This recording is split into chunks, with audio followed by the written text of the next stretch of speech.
Hello again and welcome to the Kerry Hurling Championship, Senior Hurling Championship preview and I suppose review.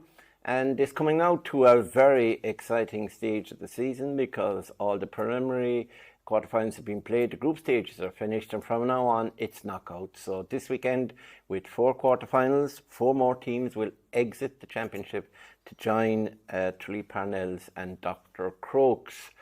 So we should have some interesting discussion. We have some injury updates and we'll be getting from our panel their ideas on who is likely to win the quarterfinals. In my estimation, they're very open this year. It could go any way, but the experts on my left here will have an inside line on what is going to happen. Well, that's the plan anyway. Now, looking at our panel, I'll start the opposite direction. This time I'll start with young Aidan Leahy. And Aidan, of course, is involved with Abbeydorney, so he won't be allowed near that game at all at the weekend. But he's also playing currently with Abbeydorney, albeit their intermediate side. And of course, last week everybody was texting and WhatsApping after we going off air, wondering how he got on in that game. Well, the good news is he's alive. The second point in the game was that he started a corner forward with the 2 roaches inside with him, and they led for the first minute after scoring a point, and they were beaten 119 to 4 points. However, Aidan says that the inside line, his particular line, they got no ball. They never saw the ball, and if they did, it was the defenders who snapped it up. So that's Aidan's story, and he's sticking by it. Of course, he's also a former manager of the Abbeydorney under-21 team, and he refutes the claim that he refused to talk to the media. Next in line, we have James Judas McCarthy. James is from Kilmoyley. He has 8 championship medals, as you know at this stage, anybody who's been watching us. He still hasn't got an intermediate medal. And he also is presently coaching in the Cool Camp, so he does a bit of good work as well as all the other work he does sometimes. He's very opinionated, he's liable to say anything, but he's a great knowledge of the game. He played for Kerry and got rid of a few managers in his day as well, I'd say. I think he played under something like 8 different managers. There was a lot. And then he was involved in a management team with Kerry back in 2016 and currently involved with the Kerry under-20 team. So a very knowledgeable individual is James. Whether he will be today or not remains to be seen. And next is John O'Dowd. He's a freelance journalist following hurling, despite the fact that he doesn't come from a strong hurling stronghold in Tarbert. But he is also, just like Aidan, he's another guy who's still playing, not hurling, football at the age, he doesn't mind me revealing his age because he's not female, 49 he is. And he played his 3rd game recently. He's yet to win a game and he's yet to score a point, just like Aidan. It's not like him, but at the same time, he has been commentating on our games, and he's good knowledge of what's going to happen at the weekend, and he will have his own opinion and his say on that as well. Behind the camera, by the way, we have John C. O'Shea as usual. You can't see him unless he turns the camera inwards for a selfie, but he's not like that. Now, the other thing I'd like to say, of course, is that all the games this weekend, the 4 quarterfinals, are live exclusively on Clubber TV, along with games in Mid Tipperary, South Tipperary, North Tipperary, and are there many more Tipperarys, Offaly, and I think there's something like 18 games on over the weekend. So get that pass, or you can buy into any one of the games. But this weekend, when it's knockout, cutthroat, it's time now to get involved, and Clubber will be available to you on your laptop or on your device, any one of your devices, and we'll be bringing you all the games here in Kerry. So now we're going to look back before we look forward, because we had 4 preliminary games the weekend. Both of them were on Friday night, and the first one was on in Tralee. Well, it started, the train was a minute before the one in Abbeydorney. So I'm going with Causeway, and they played Dr. Crokes, and they won that game. And now we look at the highlights of Causeway and Dr. Crokes. But at 8 o'clock you can follow it on the Kerry GA Facebook page. Now, but for here at Austin Park, it's all about Causeway. It's all about Dr. Crokes, who will advance to the last 8. This is Mark Heffernan now for Crokes. Heffernan lays it off towards Brian O'Connor. Brian, what can he do? Can he get a score? O'Connor is about 35. Didn't get full contact on it, but not cleared. Shot, goal! Not cleared by Causeway. Mistake inside the full back line by Gary Kerry. It dropped to the full forward. Colm O'Queen assistance. Good work by the full-back there. And back helping out is Willie Allen. Willie, the sweeper, back there at the moment. Here's O'Hare again. Beautiful hurler. O'Hare shoot from 50 metres. This could be a great score. It is a great score. Opportunist over to Keith Carmody. Will of the Wisp type wing forward is Keith Carmody. Can also play midfield. Joseph Diggins can't control. That's the power now of Michael Lenihan in the challenge. But again, whipped up nicely by Dan Goggin. This will be an opportunistic beauty. That was a great score by Dan Goggin. And if anything can get... Here's Goggin out in front of James Murphy. This is going to be a serious battle for James Murphy all night. Willie Allen is supporting. Goggin's going to go for another score. Beauty. It's going to drop short. It is going to drop short. Good play by Natalia Donsell at the back. And he gets onto his own clearance himself, does Donsell. Under pressure from Colm Harty. Harty gets there. Will he find Goggin? Will he shoot? He goes for the goal! That's off the butt of the post. What a rocket of an effort by Colm Harty. Can Crokes clear? They're under pressure at the back. Goggin is trying to get there. What a rocket by Colm Harty, Mort. Off the butt of the... Could we have a match abandoned because of rain in July? It's possible. It's monsoon. Monsoon-like conditions now. Brandon Barrett in towards Goggin. Goggin can't control it there, but does he get it back? He's got a bit of support from Colm Harty. I don't think Dan Goggin needs support. No, he doesn't. Reardon. Evan Murphy's in control now of the situation. Out to Keith Carmody. Carmody, trademark red helmet. Carmody will go for a score. This is a long way out. This is a great effort by Carmody. This is a wonderful score by Keith Carmody. Great and along. In towards Goggin again. This is Goggin out in front. But again, not easy to get it into his grasp. Needs Harty with him. Now Goggin, here he goes again. He's Harty inside. He finds him. Chance of a goal. Harty will bury it to Carmody. Must be a goal. Is a goal. Keith Carmody. Unselfish work. First by Dan Goggin. Secondly by Folks 1-2 preliminary hurling quarter-final championship action from Austin Stack Park. Here go Causeway again. This is Goggin again. No, it isn't Goggin. It's a chance and a goal. It's Colm Harty. Back of the net by Harty. Goggin was the decoy inside. Harty took on all the work himself. A fantastic Head Mikey Boyle. Last Friday night we were here in Austin Sack Park, myself and Mort, for Ballyduff against Crotta. In that game, 2 goals in the space of 3 first half minutes turned the tide in favour of Ballyduff as Joseph Diggins goes for a score. And Goggin, he's an absolute live wire. It doesn't matter the conditions. What a pass. What a beautiful pass. Here goes Harty again. Will he be unselfish again? Yes, he is. It's going to be a goal. Oh, what a save by Diarmuid Quirk. Unbelievable. Brandon Barrett was nearly thinking of his celebration there before he put it into net. McGrath's on hand for the rebound to put it up. But no, they're playing well now, and you can see clearly they've played at a higher standard than Barrett Crokes. again. Lovely pop pass by Adam White.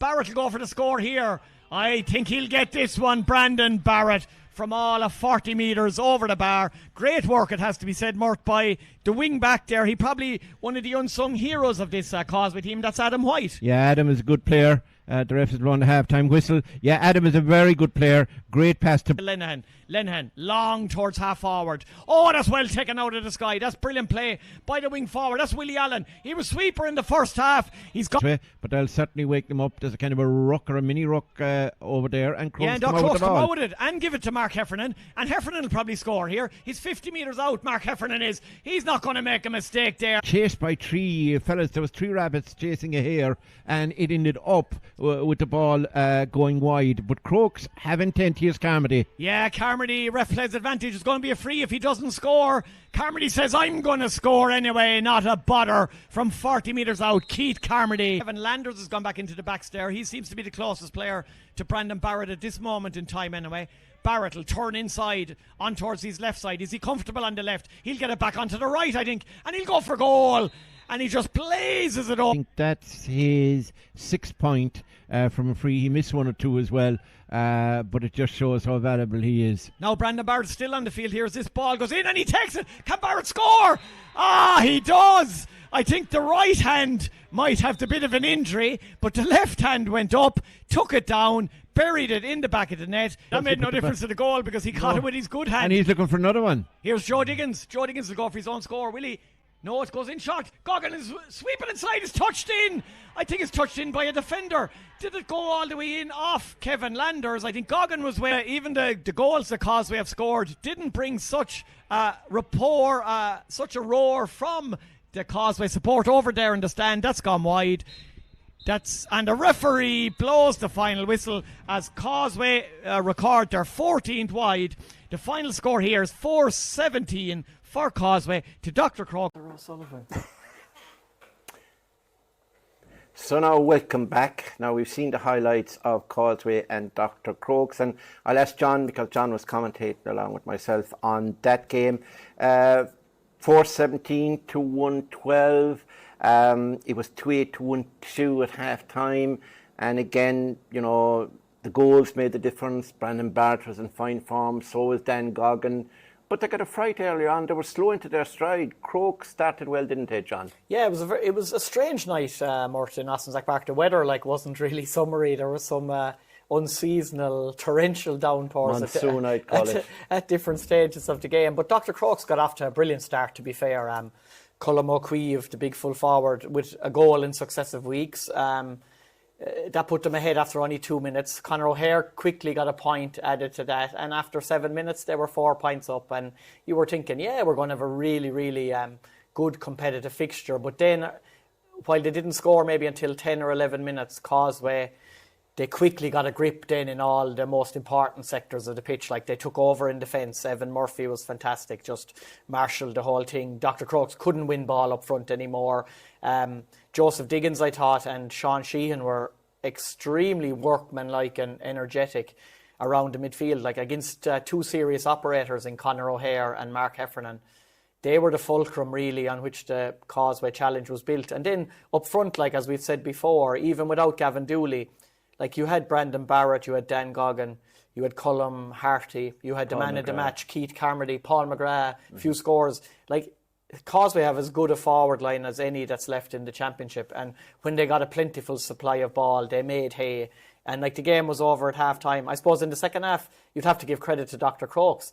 They kept plugging away. There was no notion of throwing in the towel, even though they knew their championship was coming to an end. They did rely too much on Mark Heffernan frees, which is probably one of their biggest weaknesses over the course of the whole championship. They didn't score a massive amount from open play. Tom Doyle was kept quiet the last day, but I suppose that was more down to the brilliant way that Evan Murphy marshalled the whole defence. So yeah, Causeway are into the last 8 as expected, and they're going to be as dangerous as any team left in the competition. Yeah, be careful what you say, because they're playing Kilmoyley and James is alongside you there. So yeah, Causeway, just to give my tuppence worth on it, Causeway were the better side. You have got to take in the opposition they were playing, though. Crokes tried hard, but they had only 2 subs. They had only 17 present. It was a bad night, and they had all the answers. I think for Causeway, they'll be very happy that they've got... they've converted Kerry, their midfielder, into a full back at this stage, and that must be good for them. Evan is slipping into number 6, which he can play. You have Tommy Casey in that half back line as well, and then up front, I mean, they're very, very dangerous, as said John. So overall, Causeway will be happy if they can get Gavin Dooley back fit now and playing. That'll release somebody to play at midfield, possibly, although the two cousins, Sean Sheehan and Joe Diggins, played very well there. So, yeah, I suppose I think Causeway expected to win it, and they did. And we will talk about Crokes in a short while, what's the future for them, what they should do, what we think they should do, and maybe what they're going to do. So that really is a summary of the first game. The two lads then will talk, Aidan and James, about the second game, which was out in Abbeydorney. A fine facility out there, and James did not get wet. He had an umbrella over his head. So we will now look at the highlights of St. Brendan's, who were trying to win their first game, and they played the newbies, the intermediate champions, Tralee Parnells. We'll watch the highlights now.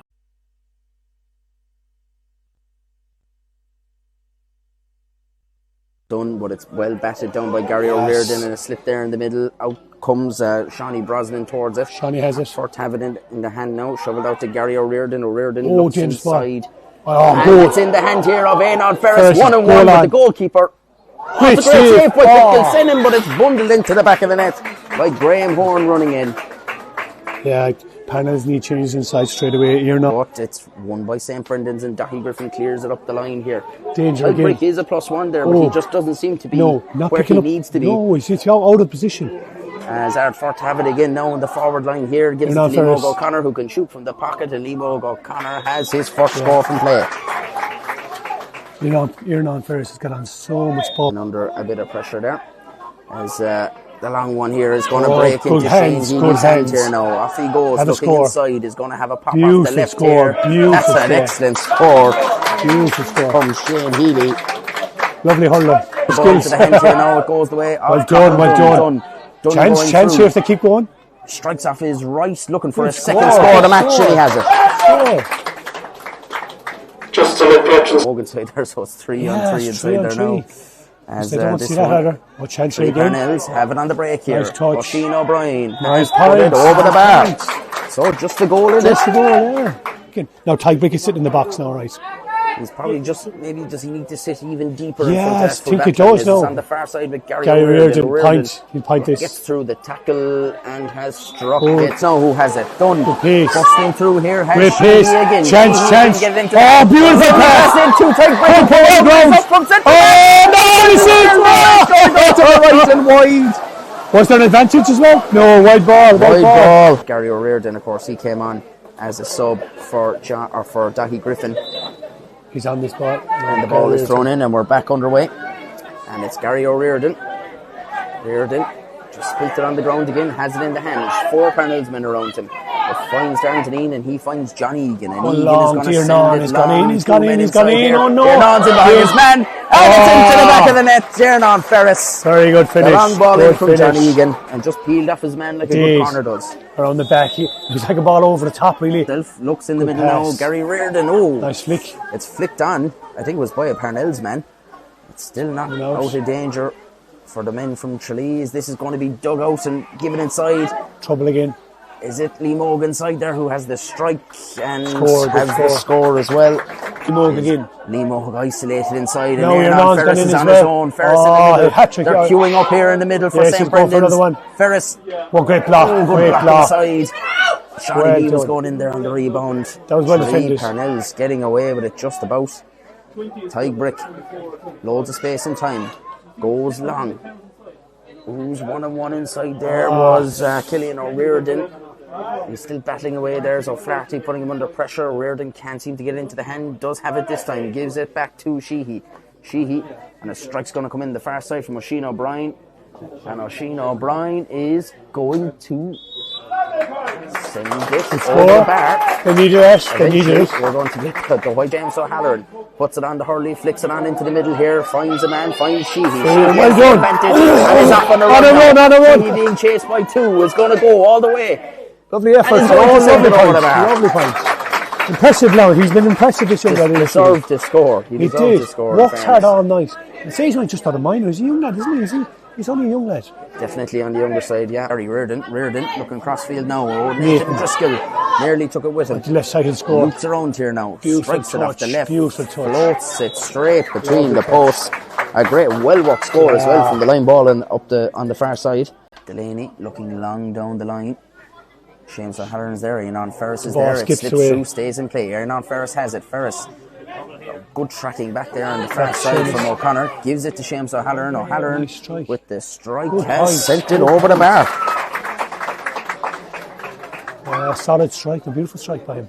Difficult angle now, that one. Lee Moog O'Connor with space. He has He's loving this Cassidy row. for He's loving this company, row. and he's Look left at that Cassidy great for dead turn. now. He's all the time in the world. Fabulous score. And picks Fabulous. it in the first 15-20 minutes. Oh, great Aidan ball to again. Aidan Ferris. Ferris trying to get past Tybrick. He's Lovely going to go score, sideways lovely and he's score. going to strike off his left and send it over the bar. 1-2 for him. Serious threat tonight. Every time. Ball off the shoulder in the middle of the field is their only option of scores. Tonight they can go so direct and getting scores out of it. And Gary O'Riordan has it again here now. O'Riordan Lovely, well done, under Gary. pressure, has support off the shoulder. Good strike from the middle there. That strike. is going to go Nate over just the gives bar. again, was it? It's Nate Thanks for looking yourself, up of course. inside. Lovely ball. Done in the middle here. Done has it in the Nice, hand here now. nice. Can go Pop and it run, up. has support. Men on the Marcy run. running off the shoulder. Goes himself, Cahill Dunn. Dunn goes for the strike. good save. Not enough to beat Darren Delaney. Oh, Warriors. No, Liam But it's O'Connor's oh, dangerous, ball dangerous. is- Oh, great save, great Hit save. inside, dives to keep it out. In on Ferris. Looks outside for Nice, support. Seamus on the Seamus score, maybe. O'Halloran is going to look to put another one over. He is And too. he has done. He sent it over his third. 3 points off the bench. He is, and you know, I'd say they're nearly all exactly from the same spot. He's hanging around over there. Liam O'Connor, who's come way out from full forward, Lovely where ball he has to been Shawnee all B. half. Shawnee Brosnan didn't take it first time into the hand. Might get his Has it first on the score. run. No. Looking to Yeah, float he it did, over, he and did. he does. Lovely score. Lovely score by Shawnee. Time to That catch too them. was Cahill Dunn. Here's Niall Cassidy. Done well Cassidy. second half, hasn't he? Done well now. Tough assignment in the first. He's hooked on the far side. Liam O'Connor working Chance hard. here, Gives it chance, to Eddie chance. Sheehy. Goal chance, Inside. yes. Tight break. If any man deserved to score a goal, it would Ah, be good Tight break, finish, and he good does. finish, Tight good break finish. buries it to the back of the Good net. finish. The captain for Tralee Parnells, and they deserved That was a good goal. goal. out of Good their goal. Well championship. worked. Well worked. And a lot of key men involved in the move as well. Probably their best performers on the night, as you say. Tidebrick, Eddie Sheehy, our men on the far side, Niall Cassidy. As the referee calls for the ball, it's full time, it's ended at 2:21, Tralee Parnells. So now back with us again, and James, I suppose we'll start with you. Yourself and Aidan were out in Abbeydorney again. St. Brendan's, an expected win. Was it always looking that way, and how impressed were you to St. Brendan's? Did you know, they looked better up front. That's one thing I see about them. They were always solid enough at the back, but up front I thought they lacked a lot. But the last they seemed to find kind of a system when you're on Ferris and Liam Ogue and Graham Horan inside. Ian Ferris is a great tackle, man. He won ball after ball after ball, and I think for the first 9 or 10 possessions, as I've named he just kept room the defence and kept. And it seemed like after right, we're going for goals. We're going to finish this game. We're going to get out the gap early and go home. And they just tore straight at Parnells, and they really tore into them. Parnells were in big trouble early on. I think they got a goal early on, a couple of points as well. That was enough for now, even. Goal chances, Massive which goal could have chances. really turned the first half, and they were very close to getting them. But like Arfort, like you were saying, where they were able to create that space was power. And that was without Aidan, without Finan Egan, wasn't it? Yeah. He was suspended for that game. He's back, obviously, for the quarterfinals. So without him, so they have young players coming through, the likes of Liam Ogue, and these guys coming through. And I would agree with you. He was playing football on the Wednesday night here on Ferris, and God, he was the best. I thought he was one of the best footballers on the pitch. Great man to get possessions, and he drives straight lines. Nathan Driscoll is playing very well. So I suppose we'll be getting on the previews soon, but I'd say if you leave out the Causeway game where they were absolutely hopeless, I hope it's an anomaly for them. Yeah. So the other games they were only just beaten by Crotta, just beaten by a couple of points by Ballyduff. Very close. So like they are a team that will go forward in the championship to the quarterfinals on Friday night. And they'll probably cause you some sleepless nights. Yes, he didn't sleep since he saw that match. No, that was a belt he got with Inter League that made him not sleep. Now, let's talk about Parnells. Did they show any... Obviously, it's their first year in. They have minors coming through, and they have a lot of players away. They're unavailable and injured, like Brian Lonigan is injured, and Darreen is away, and there's other good players missing as well. So, did they show anything in the game? Yeah, they did. Like we were saying, there's two really good goal chances. Tyke Brick was actually made the run up the field, didn't he? That's right, yeah. Almost got in for a pull on the ground. It just went wide, and like that would have brought things closer. It brought things a lot closer. They struggled at the start. I think Tyke Brick's performance is actually very like Rob Downey's performance on Sunday. He kind of struggled to get to grips with the space. Free roll he had as well, yeah. The full forward line for Arfort, but then actually ended up having a great game and got a goal in the second half as well, which he thoroughly deserved. The captain as well. He's the heartbeat of that team, so he really deserved to get that goal. What we kept getting frustrated with was whenever somebody started to do well, they moved them. Yeah.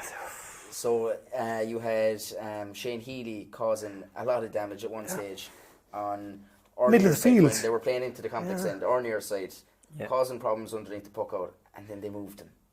And then someone else started doing it. Then Eddie Sheehy come out. Shane O'Brien, of Eddie course. Sheehy started getting joy inside, and they brought him out. And it was just very frustrating. If they just let guys settle for a couple of minutes here and there. Bit of panic, maybe. Yeah, it's just, he's doing well there, so we'll put him here instead because he'll do better there. But they just took the players out of the game when they started to do well. So they they shot themselves in the foot a small bit a few times. And I suppose the biggest story of the whole game is Dougie Griffin picking up a knock, coming off before half time, and we don't really know. I'm assuming our fourth know at this stage what it was. It was a collision. The way he went off, we didn't know whether it was a dead leg or maybe a hamstring pull. Yeah. So I think he's going to be okay though. So Jerry, on afterwards when we were speaking to him, interviewing him at the end of the match, seemed fairly positive and upbeat anyway. So we're thinking maybe it was just a collision and a dead leg. I was talking to somebody involved in the management team with St. Brennan's yesterday, and they mentioned him as a possible guy who might be earmarked to mark Michael O'Leary. So if they're thinking that way, he must be fit to play without knowing anything about his injury. But as you say, it was definitely a scare though. But look, for three Parnells though, I think it's the likes of Eddie Sheehy and etc. Cahill made a huge influence. He was brilliant when he came in. Massive loss for Parnells in the first couple of games. Was because last year's captain, great ball winner as well. Captain last year. Carried a lot of ball. So there's a pile of positives, and it's a team that's only going to keep getting better. They've plenty of guys coming through. I suppose they're on the opposite end of the scale to Crokes, really, when you think of it in terms of the production line they have coming from Fela winning teams, stronger minor teams. Obviously, they're going to have an issue with football, etc. That's the problem. Every club in our Kerry has that issue at this stage. But they're going to keep improving, and like that, they just need to stay patient. There will be tough days throughout probably the next 3 or 4 years in the championship. There'll be very tough days from. But as tough as it was Friday, I don't think it wasn't all doom and gloom. No, it wasn't. You have to look at them and say, look, with what they had, I thought they were very effective. But as Ian said, they seem to lose shape very easily and lose structure, and that's one thing you've got to keep in hurling. You can see it. If you lose your structure and lose your shape, and a good team will pull you left and right, you're going to be in big trouble. And they'll create openings in, and it seemed to be Liam Moog relished the space he got. And Ian on running off, just taking maybe 2 or 3 defenders with him every time. Liam Moog got in space then, and it seemed to be, then you had Gary Reardon come from midfield and the lads like that. They look good after that. We say, hopefully, like we said, maybe that was just a blip against Causeway. We'll see Friday night. We'll see Saturday night, whatever night is on. Like the likes of Seamus Heller, and he came off the bench, scored 4 points. From the same spot. He was in the same spot. He just stood. Give it to me. Bang, bang. 4 points. Remind you of yourself back in the day. I'd never scored 4 points in my whole career, I'd say. You forget to tell us there were own points. John, Dr. Crokes, like the lads have discussed Parnells there, and I'll ask them as well. Crokes, that's a bit trickier, isn't it, really? Numbers, as I said, 17 last Friday night. Pat O'Connor's done a great job, and even before it started, he told me numbers were the problem for them, really. Numbers from within the Crokes club, and he would make the point to me that in North Kerry, when the lads kind of are young, 4 or 5, even maybe younger, it's a sliotar and a hurley they're given, and they're belting around the yard or whatever. In Crokes and in Killarney, it would either be a football or a basketball, I would suggest. And then they're inducted into the hurling later in their careers. They get to like it, or school or something, and they start playing. So, their parents have been involved before probably, but they don't have the flow of players coming through to feed a team that has to compete. Unlike Parnells, they have good minors, they have under 16s, under 14s, Fela teams, as Aidan was saying. So what do you think, Crokes? Do you think, to be pity to see them go again down to intermediate? I think they'd be better staying up. I know they're not exactly getting hammered either. They're just not winning games. But like St. Brendan's, who are an established club in the county, didn't win a game before last Friday night since the semi-final in 2021. So they're not alone, and I don't know how many games Abbeydorney have won down the years, but Yeah, I suppose it all depends. It all depends, Mort, on the turnover of players again for Crokes. they basically told us before the start of the competition that they were down maybe 50% of last year's team. And if that was to carry forward into next year and they're to lose another 5, 6, 7, 8 players, then they really are in trouble because they don't have the underage structure there from a hurling perspective to bring these players through. They have only had 3 seasons now at senior championship level. If they do decide to go back to intermediate, are they, number one, being realistic about where they should be, or are they pulling the plug too soon? It's a difficult question that only they can answer within the club, and what are their priorities and where they see this hurling team in the space of the next 5 years. I suppose from a broader perspective, if they did decide to go back to intermediate, like, you still need to have a senior championship outlet for your Mark Heffernans and your Diarmuid Quirks and your Tom Doyles and your Michael Lenahans and like someone like Conor O'Hare and stuff like that. I know we broached it a couple of times there maybe over the last few weeks. If they did go, would you need to get a South Kerry team up and running? That might be, how difficult would that be? Impossible. This is going to be very hypocritical for me to say, which I suppose isn't exactly a first, but if you have a like so Rathmore, Dr. Crokes divisional team, and let the two of them play intermediate for at least 1 year anyway to trial it. Now, I don't know, lots of North Kerry clubs, I wouldn't like to be on the other side of playing them intermediate either, but I think try everything to keep 10 teams in senior. Yeah. And I really would also I would nearly be begging Dr. Crokes, just stick with it 1 more year, see what happens. Yeah. Try to get maybe a few numbers in. Obviously, it's very hard to try not to lose anyone too, but maybe that's a possibility. As sort of an East Kerry, Rathmore and Crokes, I think, is where you look at there, because Rathmore are the ones making the progress in terms of numbers. They've good numbers. Good underage. Yeah, and they've good numbers with their adult team as well, like at the moment. So they're playing into the championship this year. Maybe that's where you look at, is you'll have your core Dr. Crokes team over the last couple of years and mix in, like, you get maybe the chance of Luke Crowley then playing senior hurling as well. Like, exactly. So I think he's made a good point there, Mort. Just about. They made it was a big deal this year for the championship to go to 10 teams. Mm-hmm. It was a big change for the Kerry Senior Hurling Championship. If you immediately after 1 season see that 10 reduced to 9 again, it does take away from the competition straight away, and it does mean that your attempts at developing the game in different parts of the county are failing. And you don't want to admit that after just 1 season of a 10-team championship. Absolutely. James, would you concur with that before we move on? Yeah, I'd like to see, you have to stick at it. You have to. Like at Crokes, I know in Rathmore as well, I see just involved with cool camps, you say, I can see it underage. In their 9s and 10s, they're 20 and 30 players. That's 9s and 10s. But it's when they get to 13s and 15s, they lose players. Yeah. That's where the drop-off starts happening. And Crokes are very similar. They'll see them at the young ages. You don't have the senior to aspire there's to. No push, there's not going to hold them. No transition. There's nothing to aim for. And even they play 16 and minors. They should be a minor South Kerry team of Crokes, of Rathmore, because there is lads around their 15s, maybe 15 years of age, both clubs. What's their target? Senior's too far away. Start with minor. Start in the minor age group, like you say. Get that Rathmore Crokes minor team. Get that going. Try in Kilgarvan, try in Kinmare. I remember we played them a few years ago, under 21, and under 21 championship as it was back then. They nearly beat essentially a good Kilmoyley team, a very good Kilmoyley team. And Kinmare Kilgarvan nearly beat us. If you keep Kinmare Kilgarvan on their own anyway. They're seriously strong. They would be seriously strong. Can I mention the war? Could you put them together? They never would. Don't ask our friend Buff anyway. But they mainly do still play together underage.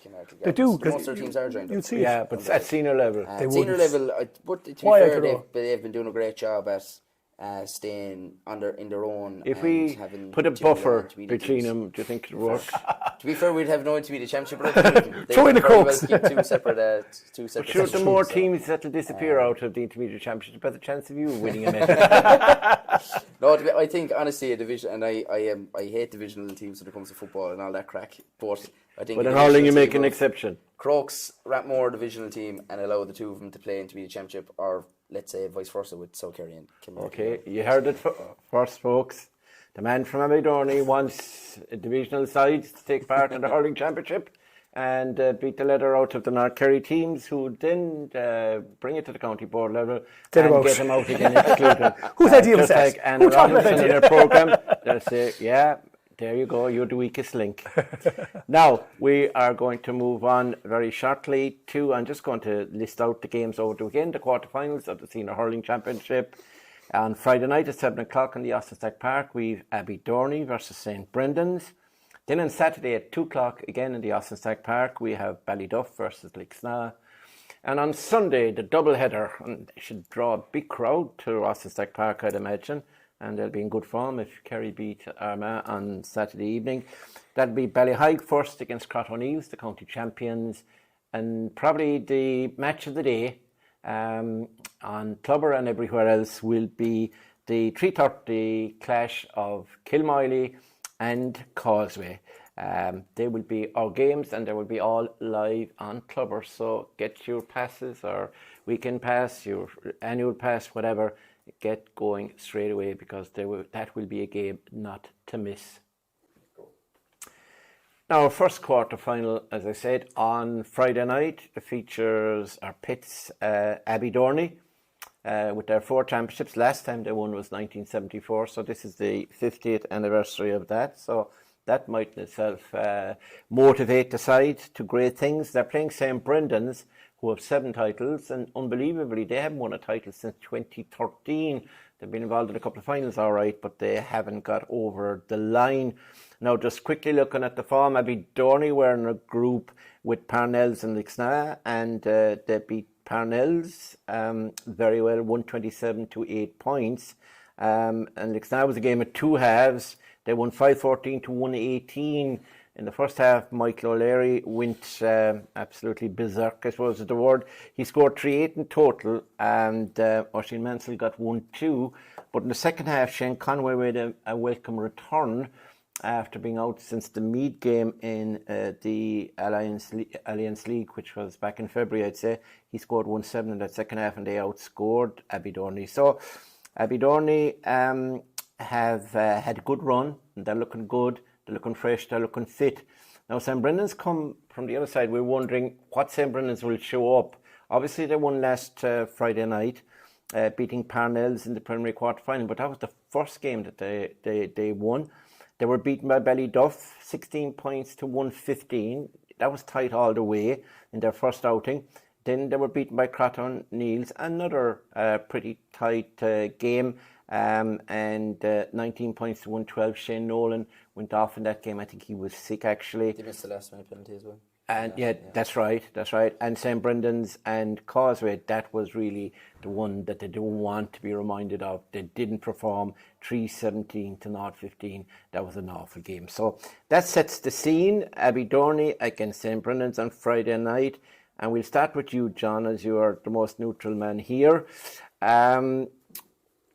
What do you think, looking at Abbeydorney, what you've seen, and you've seen St. Brendan's, is the fact that St. Brendan's got the win now, is that going to be a help to them? Could it propel them into really cutting loose against Abbeydorney, or do you think that Abbeydorney have a winning formula at the moment and a leading man in star, I suppose, almost unstoppable, unmarkable in Michael O'Leary, and it's going to be very hard for St. Brendan's just to flick the switch?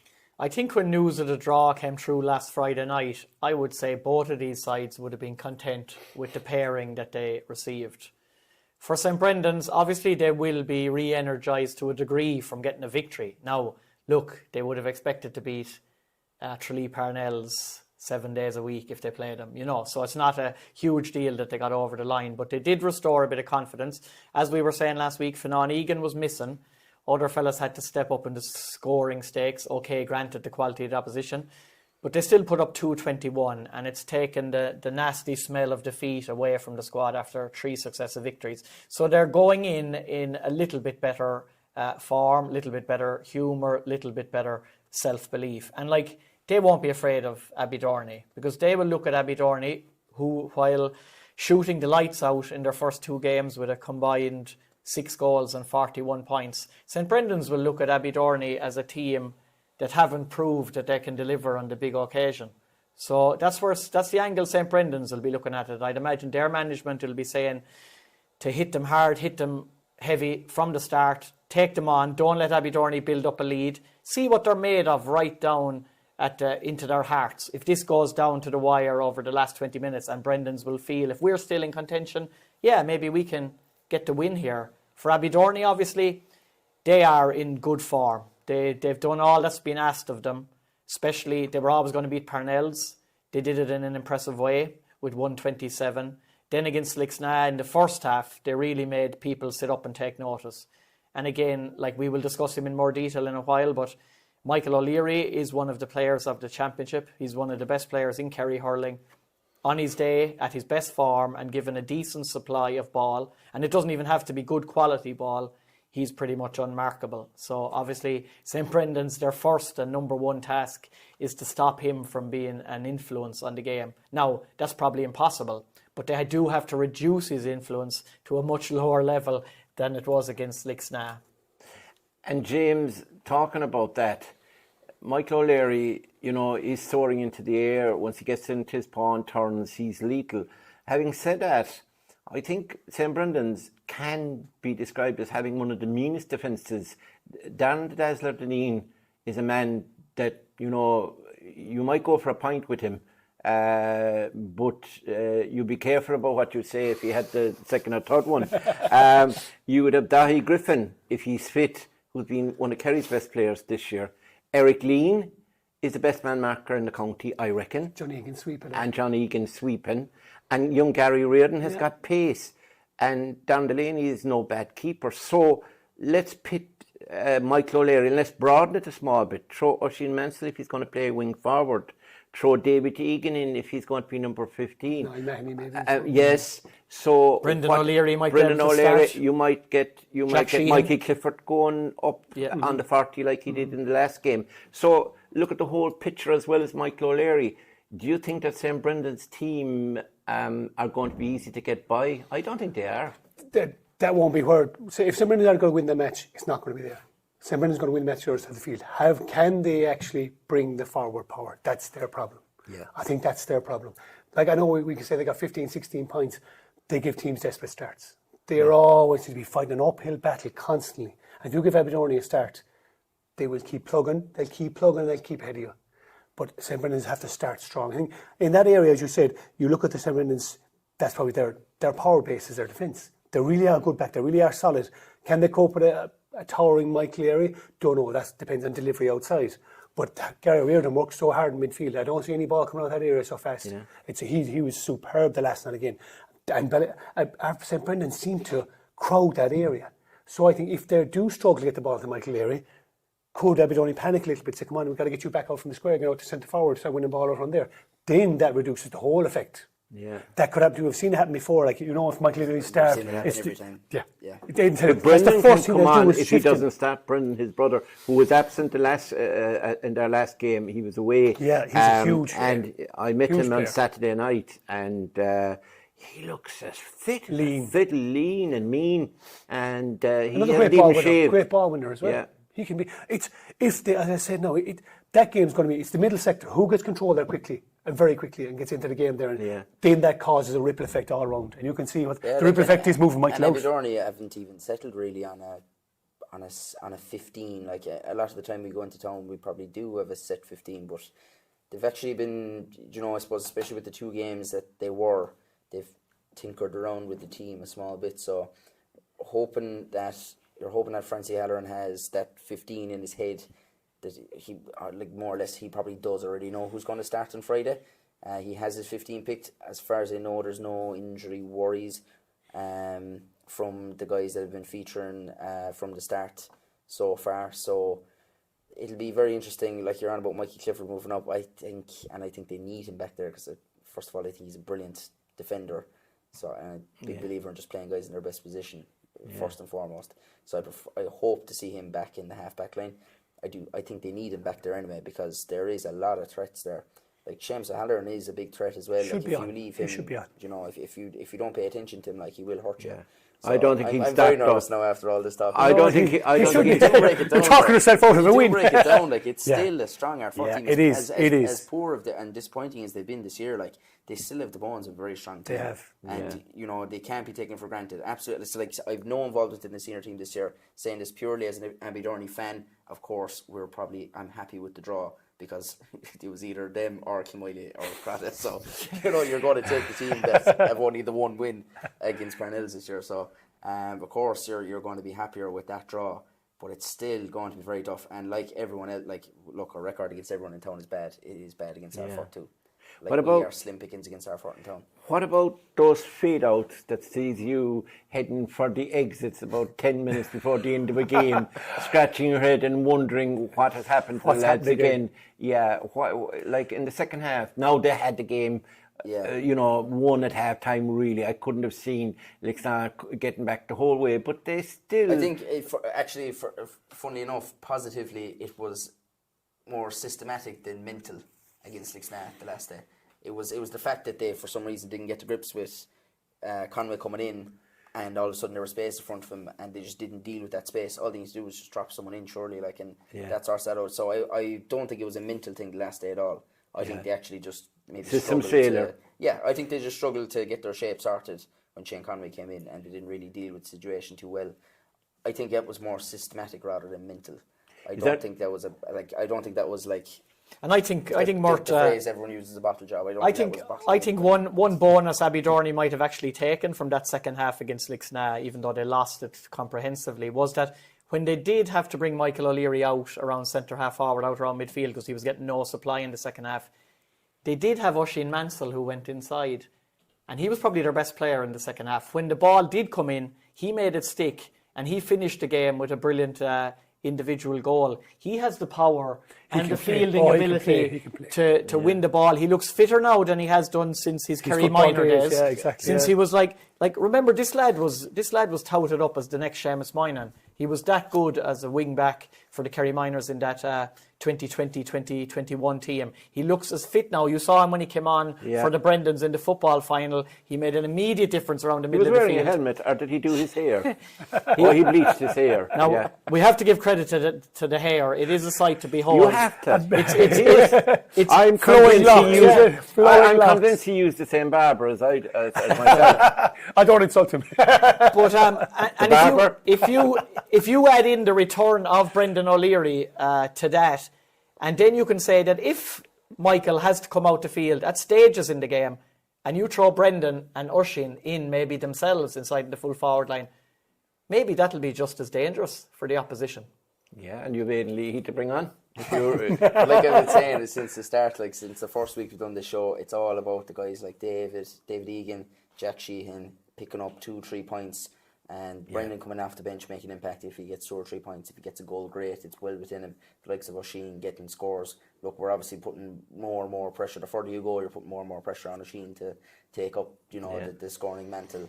And obviously then it's Michael. So that's the thing. If Michael is marked tight, if Michael only gets 1-3, it needs to come, the other, 2-10 needs to come. I think the other side of it that we're kind of ignoring, I asked James about the defensive qualities of St. Brendan's, but I think Abbeydorney, if you were to look, James E. O'Connor is as good a defender as in the county, and he did play with the county, and then he opted out because he wanted to play football with Gael.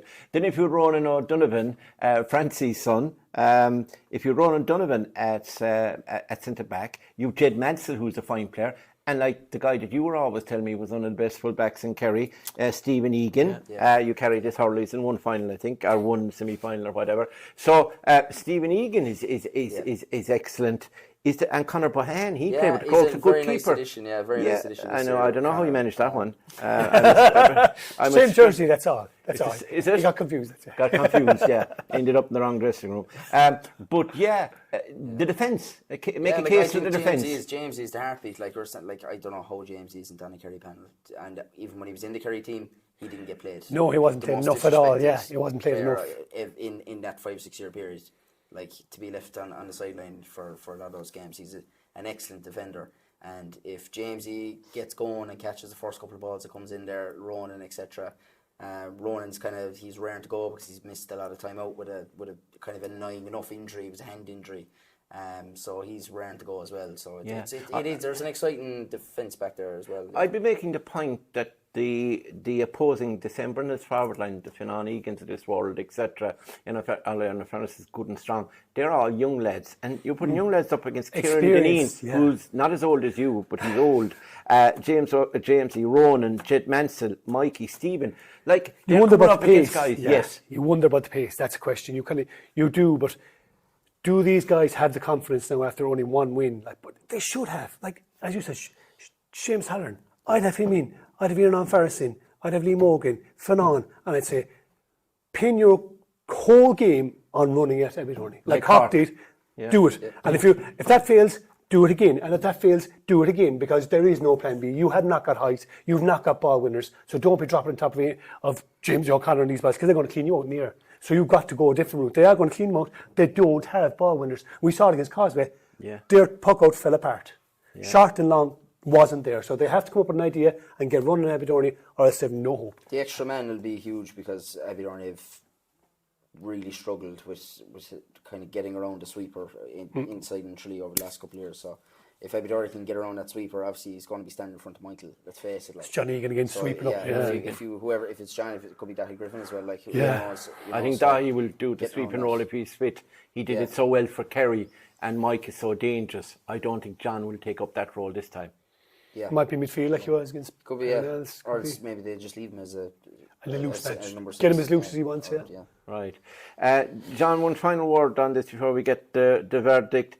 As we say, Brendan's, they have a lot of young talent coming up. Maybe this is a year too early for them, but like when you reach a quarter-final or semi-final of a championship, you never think of next year, the year after. You think of the here and now, and you want to win it. And you look at Abbeydorney, I mean, they have been there about last couple of years. They were there in the noughties as well, but they haven't made the breakthrough. But I think this time they have a blend of youth and experience. And if Michael O'Leary maintains his fitness and his scoring rate, I mean, he's the big man, he's the star. He could really propel them all the way to a final. So do you think that Abbeydorney, this is their year, this is their quarter-final, and this is winnable? Oh, most certainly. St Brendan's, if you go back 2 to 3 years ago when they were close to winning the county title, they were basically dependent on Finan Mackesy at one end of the field and Cian Hussey at the other end of the field. He'd be handy to Michael O'Leary, wouldn't he? Correct, which nearly brought them all the way to a county title 2 or 3 years ago. They're missing both of those players now, so they're learning to survive without two key players, and they have a lot of youth. As James says, they have to rely on pace. They have to go for it. I think this will be a lot closer maybe than some people might think, because even though Brendan's are going in as underdogs, they might relish now to be in that position, and they will give it everything. On the other side of the coin, Abbeydorney, I'll just give a little plug there. I spent some time yesterday with Dan Brassel and Paddy Welsh, two members of the team that won the championship in 1974. Two wonderful characters, it has to be said. I'd recommend spending time with them just to come out of it in good form afterwards. But they have an optimism around the current team. They want the monkey off the back as fellas who are still being talked about for what they did 50 years ago. I think this is a real opportunity for Abbeydorney this year. They cannot take St Brendan's for granted. That's the most important thing, and I don't think they will. But from what we've seen up to now, I can see nothing else really, even though it will be closer than people think.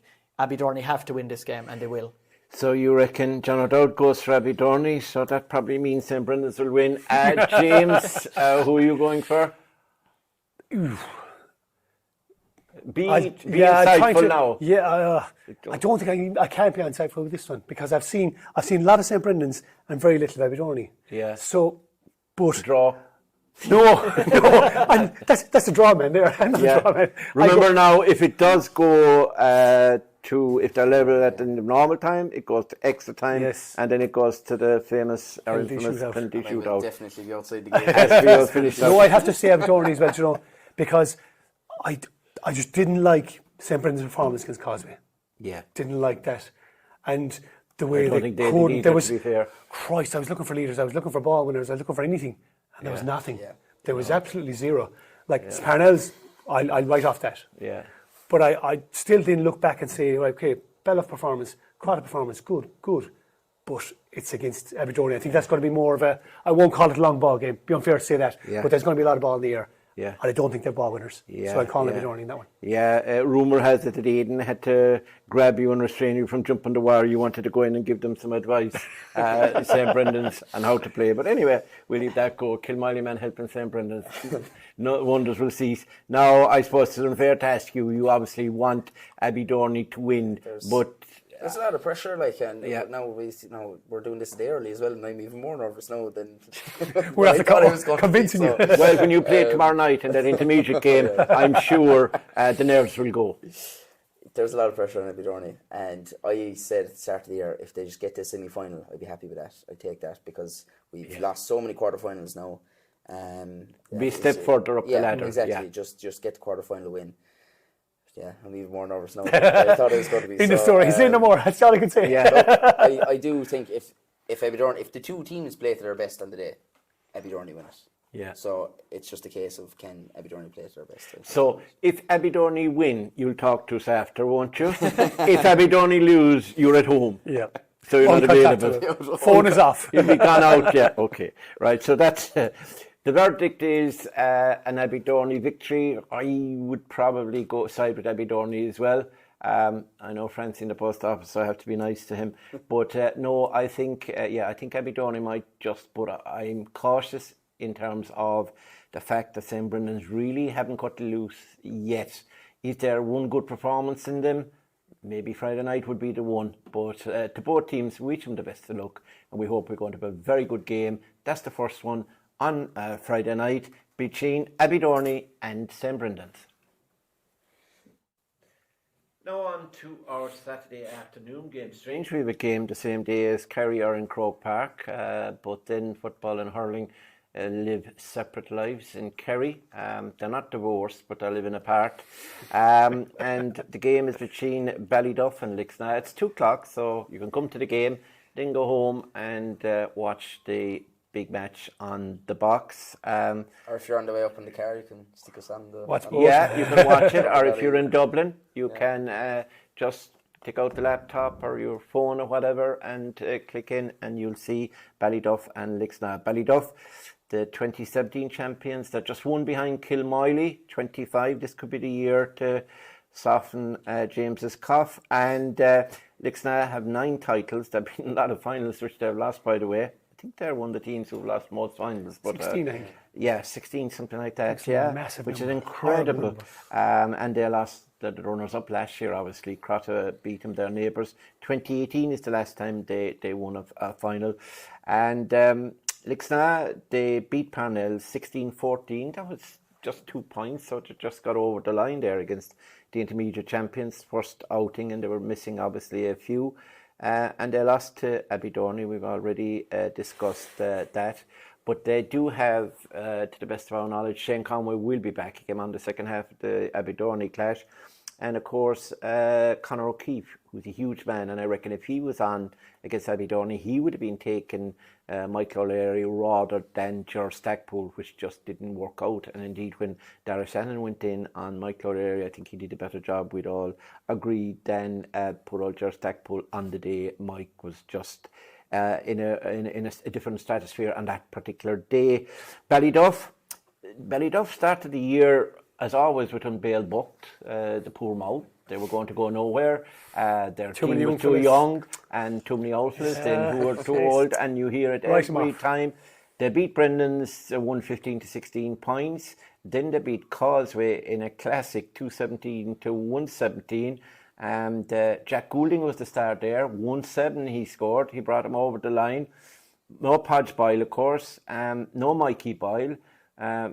Jack Sullivan. Then they went and played silly buggers, put themselves in Crotta in the third round. Ballyduff won 3-14 to 0-14. There were basically, I think, 4 or 5 regulars on both sides. And they played a lot of young players, and Jack Enright and these guys showed up pretty well. Dara Goulding, Rochford was excellent as well. Luke, he could start, I'd say. And the news from the camp, from what I can gather, is that I know for a fact it's been news in North Kerry, so it's not a state secret we're giving away. Jack Goulding is away. They've known this from well before they reached the quarter-final. He won't be there. He's a huge loss. On the positive side, Podge Boyle is definitely back. Now, Mikey's a guy that you never know with Mikey. He is injured. He had a bit of a setback. He was expected to be back for the quarterfinals. I think it's about 50-50. But as John says, by the time it reaches a Saturday afternoon, it'll be 80-20. Mikey won't want to miss this one. He's an inspirational leader. Kevin Goulding has been playing very well back there.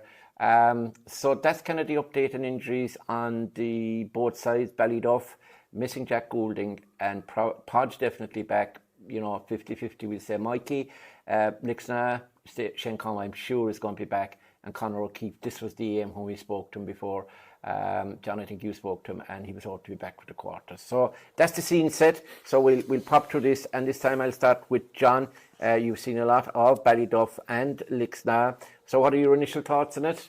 I suppose if you were to go solely on the form so far in this championship, you think there's only one winner. You would say Ballyduff, 3 games, 3 wins. Lixnaw, 2 games, barely beating Parnells, then conceding 5-14 against Abbeydorney. You'd say it has to be a Ballyduff victory. Then you look at last year and you say to yourself, maybe when Ballyduff played Lixnaw twice in last year's championship, you might have thought Ballyduff were going to win them games as well. And Lixnaw emerged victorious on both occasions. Very convincingly, if I can remember back to the semi-final, they were much the better team. Now, Lixnaw will have gained confidence almost solely from the return of Shane Conway, because as we saw that night against Abbeydorney, his return not alone galvanised his teammates, but it galvanised the whole Lixnaw support base. They were just a different kettle of fish in the second half. Other players who had been doing nothing in the first half suddenly remembered that they were... You're talking about Reggie Gallivan? No, I wouldn't say that about Reggie.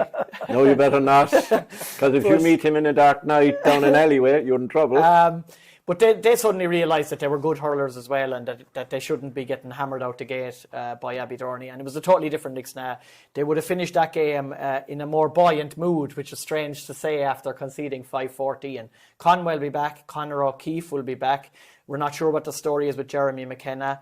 I presume they will have positional changes from what went on in the first half against Abbeydorney. They will change their team around. They'll go back, obviously, to what they remember from last year as well against Ballyduff. And then you have the loss of Jack Goulding, which is huge for the Duffers, because he's been probably their inspiration so far in the absence of Podge and Mikey. Now, their possible or probable returns should make up for Jack's absence this weekend to some degree.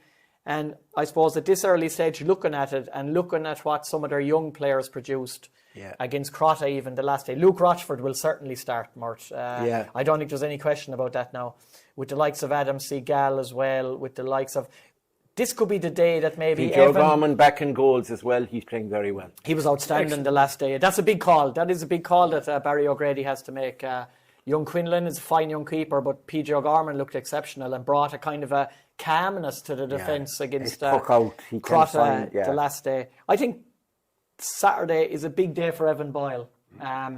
We know that the potential is there, the talent is there. I suppose it's like looking at some of those Cork players, and you look at maybe an Alan Connolly or a Brian Hayes inside in the full forward line with the height, with a kind of a style, with a... Maybe Podge to guide him, Podge next to him to guide him. With a gracefulness. Maybe a guide him. And you feel that Evan Boyle under the high ball the next day, which had obviously worked with Michael O'Leary. Now, we're not comparing them like for like, because one is at one stage of his career and one is at a much different stage of his career.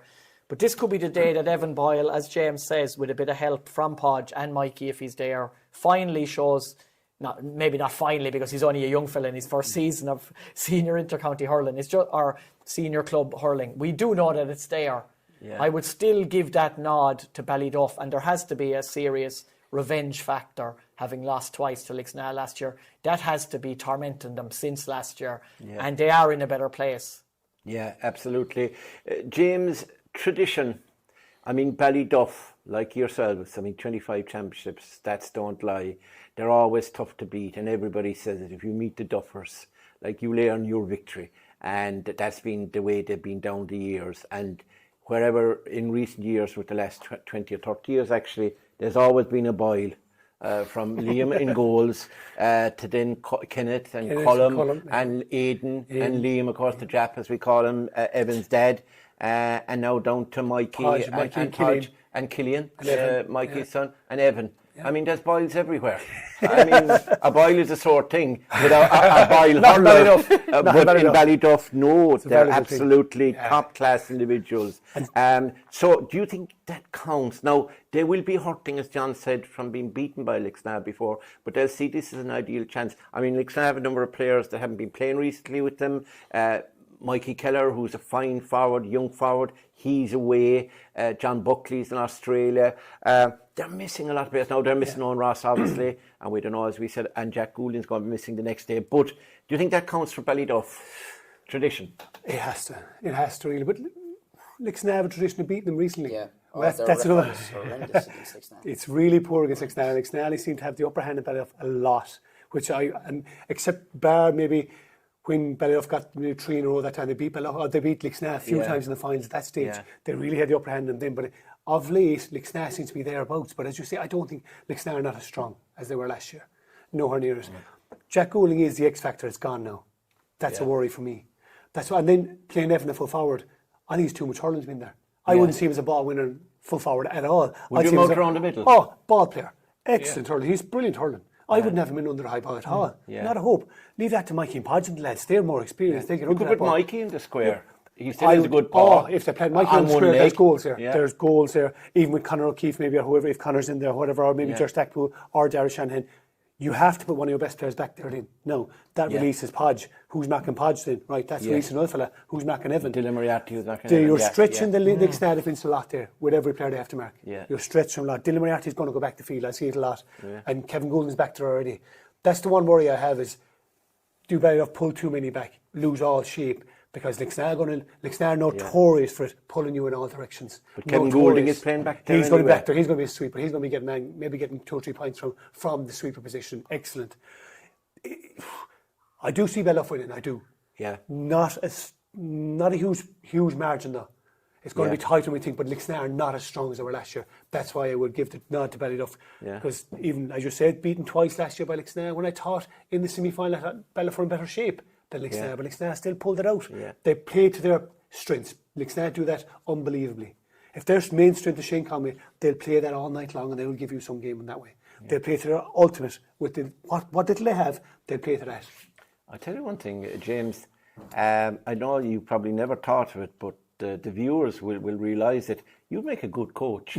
I don't know. Jeez, I'm doubting myself. I'm going to put you forward for the Kerry senior management job, along with everybody throw me out else. after a week. I'll be gone after a week. No.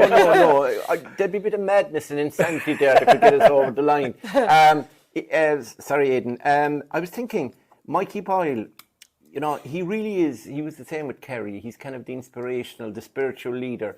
And I noticed he was doing the kind of water by looking after the defence when he was injured with the last couple of games. And I could see him going in at times to water and talking to lads and encouraging them and that sort of thing. Even from the line, he was having an influence, in my opinion. Yeah. I think he's very important to them. If they're to win the championship, they'll need Mikey on the field somewhere because he's a leader, an organiser. Sometimes he gives out, we know that. But at the same time, he leads that team. They need a leader. Yeah, but by all accounts, Kevin Goulding's supposed to have really stepped up in that regard in the backs, and he's very good as communicator back there as well. Yeah. Mikey, I think the beauty of Mikey is you can put him in full forward for 20 minutes. He can score a goal. Then if you need to put him back centre back, you put him back centre back. He'll make an influence there if you're in trouble. Like that's the kind of the best part of Mikey. Like that, even if he's not fit to start and comes on as a sub, like that proper, super sub effect from him as well. Like, they think, like we were saying though, like Jack Goulding, that's the fulcrum of the team. The X Factor's gone. So they've been so good this year. They've been so good to watch, all because of Jack Goulding. Yeah. Take that out now. So that's gone. Are you suggesting that Podge Boyle is not as good a player as Jack Goulding? Different totally. Different player totally. Are you suggesting that Podge Boyle is not a good player? Different player totally. Podge is not a centre forward, where Jack Podge was. Is, like, I think the way that Podge and Jack would have been able to bounce off each other as well. Like, that's a hard forward to mark. Like, he's been the link up between Kevin at the back and the full forward. For one of the games, remember, he gave a pass for a goal. He's his own assist of the year competition going on. Like, it's ridiculous. Some of the assists he's laid on, like the first game, the assists. But these 2 or 3 brothers, and David and Dara there, aren't they? Dara's there, yeah. So Dara played last day. So and David came on and got a goal. Yeah. So like, that's just it's a huge loss. When the draw was made first, I was thinking that's Ballyduff are going to win that. They all Lixnaw beaten. I think they'll win it fairly handily. Now I'm thinking, the more I reflect on it, they do have a serious problem with Lixnaw, whatever it is. It's their bogey team the last couple of years inside in Tralee. So you take Jack Goulden away, this is going to be a lot closer than what we initially first thought. Do you think that Shane Conway, I know he came on the last day, but it was like in a beaten cause and there wasn't pressure on him, but he did score 1-7. But he has no hurling played, and he's had no fear of him. No fear of him. Is there any fear of him? They leave him inside, surely now. I think they just give him a free roll and they just let him do what he wants and let him play to him. Yeah. Give him ball, wherever he is. If he's in your half back, if they were to learn anything, though, surely against Abbeydorney, it's just leave him inside. If they can afford it, Don't have him out around middle of the field. I don't think so. I think leave him in, like, as long as you can. If they can get ball in, fair enough, bring him back. But would you have liked to mark James? You were not a hope, no way. No, he'd be everywhere, and he's too much skill. He really is good. His striking is so good. He can go left or right, and then you're in trouble. A Fitzgibbon Cup winner, playing with all the top. Every club in Cork would have had him. Every club in Cork would take him tomorrow morning. Would Kilmoyley take him? Of course. We'd take anyone. we're okay. Yeah. Obviously, you were born there. Otherwise, you wouldn't have played with them. So are we saying Ballyduff are going to win this game, or are we kind of a bit dubious now that we found out that Jack Golding is not playing? Yeah, it really changes. I think that's a changer. It really changes. I do think they might. You really are. I mean, I got you on here to be decisive, incisive, and have an opinion. And now I'm finding he's sitting on the fence waiting. I mean, like, I could have got 3 fellas down from in the gents, Mourns gents. At the gym next door.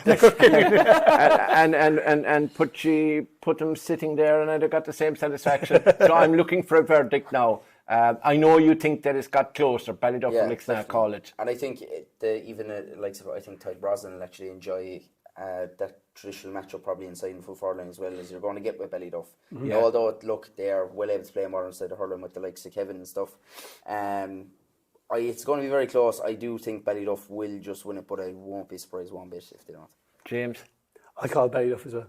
Absolutely. Just the simple fact that Lixnaw are not as strong. Yeah. They've lost a couple too many. John? Ballyduff will win, and then they'll have Jack Goulding back for the semi-final, and will make them even harder to beat from there on in.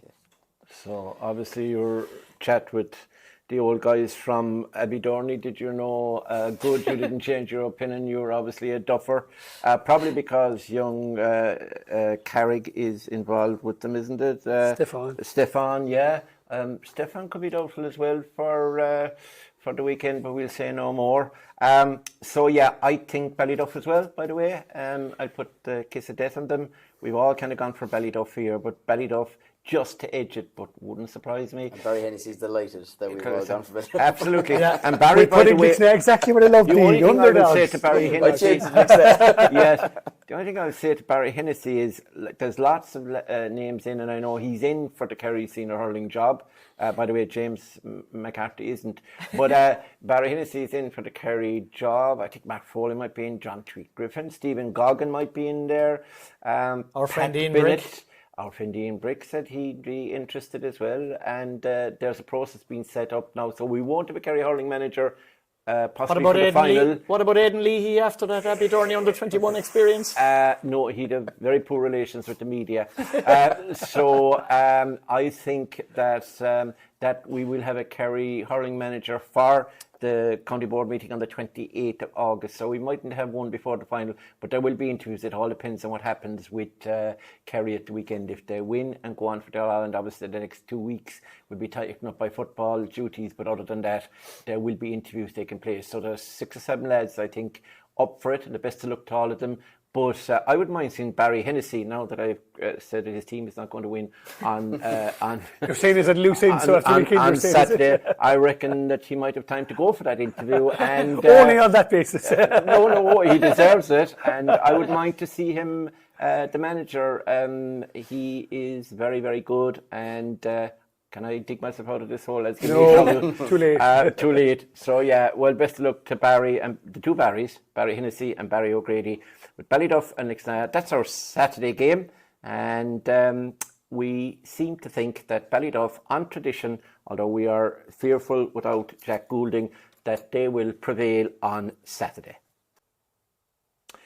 And now on to Super Sunday, to borrow a phrase from another sport, because at Austin Stack Park on Sunday next at 1:30, we have the first of a cracking doubleheader. Crotta O'Neill's, last year's champions, they've only 10 titles, by the way, against Ballyheigue, who have less, they have 5. And the last time they won it was in the year 2000. And at that stage, James McCarthy was a veteran. Now, looking at it, Crotta O'Neill's have been impressive, except the game that they used their second team. They beat Causeway, 119 to 13 points. Shane Olin got 14 points in that one. Crotta in the second game, Brendan's gave him a good game, 19 points to 112. And then, of course, they got beaten by Ballyduff, 314 to 14 points. The eye catcher there, to my mind, was Gavin Parker came on, or started that game and scored a couple of nice points. Ballyheigue, on the other hand, they shocked the hurling world in Kerry when they beat Kilmoyley in the opening game, 16 points to 13. Philip Lucid got 12 there, so he's the main scorer there, 12 out of 16. That's a fair haul. And then against Dr. Crokes, Eric Walsh had a great game at full forward, 1-4 from play, and Philip Lucid hit 111. So Lucid is on fire there, Phelan O'Sullivan. And they've got some tasty backs as well. Graham Slattery is quite good. And of course, Colin Walsh is the sweeper supreme. So it's set up nicely. Ballyheigue, since they haven't got to the latter stages of championships for quite a while Crotta O'Neill's have built up a nice team, and it looks like they have they're going to have Shawnee McGrath back, John, and I'm not too sure have they any major injury worries. And of course, Rory Mann, he's done a great job sweeping for them. I would say he's probably the best sweeper left in the competition. I know Colin Walsh has played well, and there's a couple of more lads as well, but I think Rory has it down to a fine art. Obviously, they're the champions. They look at this game. They won't underestimate the Ballyheigue Challenge, who are coming, but they will fancy their chances, won't they? In one way, this is a very strange game to look ahead to, because the reality is that the Ballyheigue Kilmoyley game seems a long, long time ago now. And Ballyheigue, they were out in 2 successive weeks, which means they haven't had a game in 3 weeks. And if you take into account the fact that Crotta in their last game played 11, we'll say, reserve team players or second choice players, you could also say that Crotta haven't had a real game in 3 weeks as well. So this is a match that is hard to predict, especially the first 20 minutes, because both teams are kind of going in new, shall we say, again, like as if they've had a big break and they're ready to take on the second part of the championship. So it's kind of unclear how this game will go. It might actually be a slow start before they rev it up towards half-time and into the second half. For Ballyheigue, the Kilmoyley victory is everything. They carried it on the following week as expected against Dr. Crokes. But you'd have to say they've been very unlucky with the draw. Like, they top the group and then they get the defending champions and a team who a lot of people are tipping for back-to-back titles. This is the acid test of Ballyheigue. They are making progress. They are better than they have been in recent years. They have players in good form in different positions. Or you could say they were in good form 3 weeks ago. We don't exactly know what way they're going to enter the game. But Crotta, they got what they wanted out of the last game against Ballyduff. As you say, the Gavin Parkers, the Shawnee McGilligans, the Cormac Whites, a few more players stood up and have potentially played their way into the starting team. If Shawnee McGrath is back, if Shane Nolan is ready to go at 100%, Rory Mahoney sweeping, Killian Trant inspiring, playing well, superbly so far in the championship, you probably can only see one winner, and that is Crotta. But just the long break, basically, for both teams, it adds an element of uncertainty to what's ahead. Yeah, James, Crotta, obviously, they had a long campaign last year because They won the county, and then they went on to Munster, and they won a game in Munster, and then ran Castle Lyons. I think they reached the All-Ireland final. They were beaten by they were beaten by Thomastown in the final. That's right, and ran them very close, and it was the goalkeeper in that windy day out in Mount Cole who started. I think he scored 1-4. And O'Leary's in the All-Ireland final next week. Barry, so they were a very good side. They were a good team. So you look at Barry Manny's gone. That's the big one. Bill Keane gone as well. Bill Keane is gone. I think that's another. They're not as strong as last year. They're not as strong, but at the same time, they've found Aidan Leahy now, who's starting and playing very well. And of course, they're welcoming back the jazzy wing back in Sean McGrath. Huge. Jasmine is going to kill me next time I see her. But anyway, he's huge along with Rory. And Thomas O'Connor on that line as well. They've been excellent. And you've Shane Nolan up front, etc. I mean, you have to look at this Crotta team and say they did what they had to do in the most difficult group, and they're out now. They're able to rest players and give them a break. Beans, we forgot Beans, Sean Weir.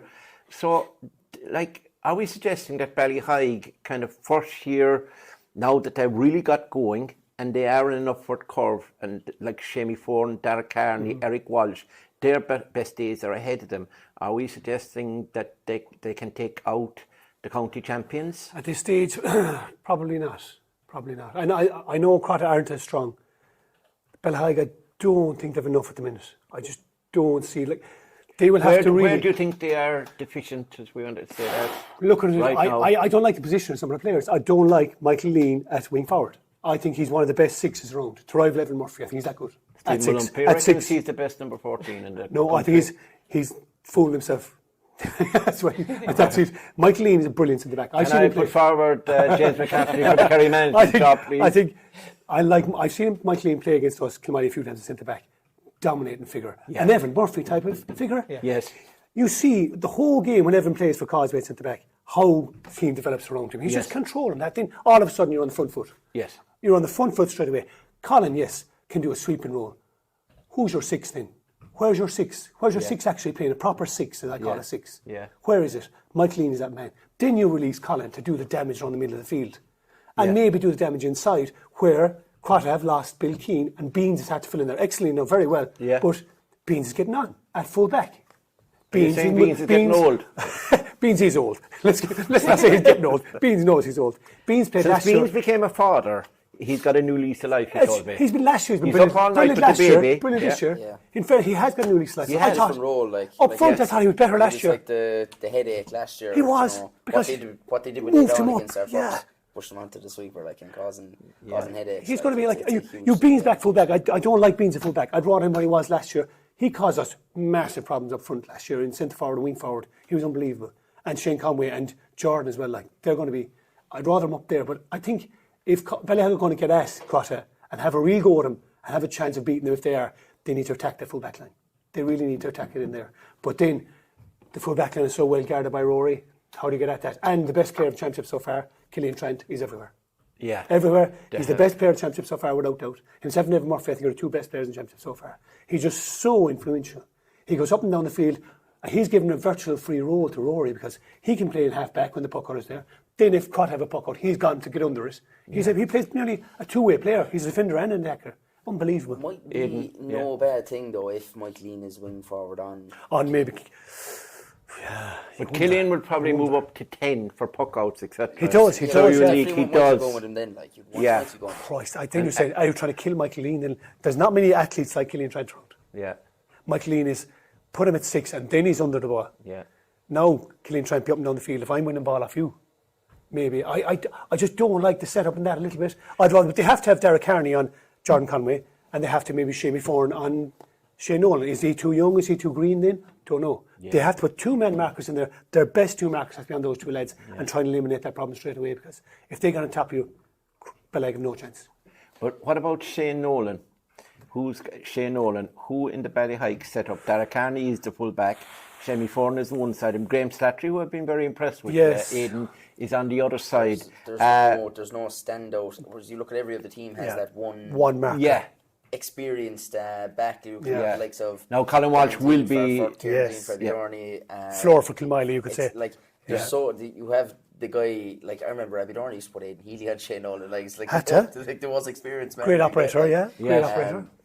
There's not that they're not there for Ballyheigue, so that's a big problem. That's a problem. The only thing is, like you look at this Crotta team, you're fairly confident Ballyheigue are probably going to be in this game going into the last 10 minutes because Crotta don't put teams to the sword. No. You know, they wasteful like, we call it. They got to the county final like eking out results like going down to the wire like extra time and penalties and stuff. Yeah. They only won the county final by 3 points, and Lixnaw didn't really perform on the day. A 20-point performance. It was a 20-point performance, really. It was. It was. They're not going to put Ballyheigue to the sword, just going by the way they've been over the last couple of years. So Ballyheigue need to find some flash of excellence from somewhere to win it. And that's probably where you're looking at the likes of Eric inside. Maybe Nathan Garrett around him. Push Colin on too, but maybe. Colin is going to get the most pressure it's going to be the most pressure he's ever been under inside Tralee when he's on that ball. Yeah. He's going to be under savage pressure. Huge. And like we were saying there, it was the Kilmoyley, after the Kilmoyley game or the Crokes game, it's putting the pressure on outside and stopping the ball going into Eric. That's how you stop Ballyheigue. And I think Crotta will be able to do that. But I think, I'd put it to the Tralee. I think if Ballyheigue have any prayer of beating the county champions, Colin Walsh has to sweep. If he's not sweeping with the defence that reads Jamie Foran, Derek Carney, Graham Slattery, Jordan Goggin, Kieran Casey and David O'Sullivan, you might have Michael Lean back there in fairness. He sweeped against, let's face it, a very depleted Kilmoyley team and Dr. Crokes. Yeah. And when he got on the ball, he had no pressure on him. Loads of time. Too much time. When he gets on the ball on Sunday, he'll be swamped. He's going to get 3-4 men around him. James, as the coach, he's the player, you're the coach, I'm the director. Do you think that Colin would be better implied, Colin Walsh, at midfield? No, I'd have Colin right in front of Rory. Right in front of Rory. Now, Rory, you've 2 choices. There's Colin Walsh, one of the most dangerous Ballyheigue hurlers on the ball. Christ, I got to mark him. Suddenly I can't do my sweeping job. They have to imply Rory Mahoney all day long. You cannot let him down the field in any way. They have to do maybe like the Crotta themselves against Arfert. Aidan Leahy, go down the field, get 2 points. Out of nowhere. Yeah. They need to. Is that because of the quality of his distribution? He's just too good. His distribution's superb. If you don't distribute, is he one of the best young hurlers? You know when I say on the 20s, top class for us. Last year and this year, top class. Brilliant player. You manage you coach them as a role in that sweeping role. Right. In that sweeping role. Yeah. That's different when you have someone to mark. Yeah. And that is a different, like he can do that too, but that's going to cause him trouble. You have to cause him trouble. They do. If Ballyheigue just come out and do what every other team does, they're going to lose. Drop on top of Rory, they're going to lose. They're going to lose. So they have to figure something out. Yeah. I'm sure Brendan will be having a chat he'll think about it, of course. Former Kerry manager as well. I'm sure he'll be having a few coffees to see if he's any ideas and pick his brains. And if he's dead right, of course, every manager should be doing that with anyone they can. Will the fact that Ballyheigue probably have nothing to lose really in the broader sense of the term, but that they are coming, that they probably will get better in the next 2, 3, 4 years as well.